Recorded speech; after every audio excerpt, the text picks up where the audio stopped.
ఇప్పుడు జరుగుతున్నది 144 ఏళ్లకు ఒకసారి వచ్చే మహాకుంభమేళా కాదు, 12 ఏళ్లకు ఒకసారి వచ్చే పూర్ణ కుంభమేళా మాత్రమే.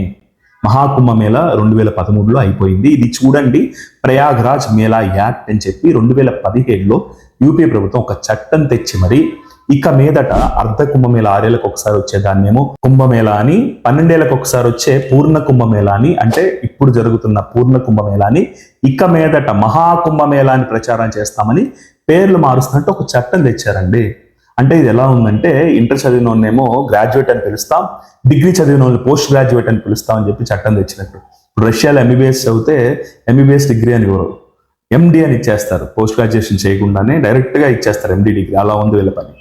సో ఆ ముఖ్యమంత్రి నిస్సిగ్గుగా మేము 1500 కోట్ల రూపాయలు ఈ మహాకుంభమేళాకి ప్రచారానికి ఖర్చు పెట్టాం, మాకు 3 లక్షల కోట్ల రూపాయలు వచ్చిందని చెప్పుకుంటున్నాడు.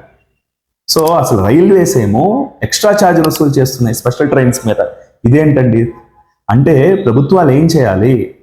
ఇలాంటి పిలిగ్రిమేజెస్ జరుగుతున్నప్పుడు ప్రజలకి అన్ని సౌకర్యాలు కలిగించాలి, ఇబ్బంది జరగకుండా చూడాలి, అన్ని రకాలుగా ఆరోగ్యం కాపాడుకుంటూ అక్కడ ఇట్లాంటి స్టాంపేజీలు లాంటివి జరగకుండా రకరకాలుగా మొత్తం అంతా చూడాలి.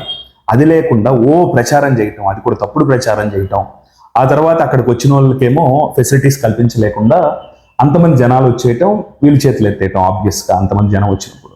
సో ఏంటండి ఇది? కరెక్ట్ కాదు కదా.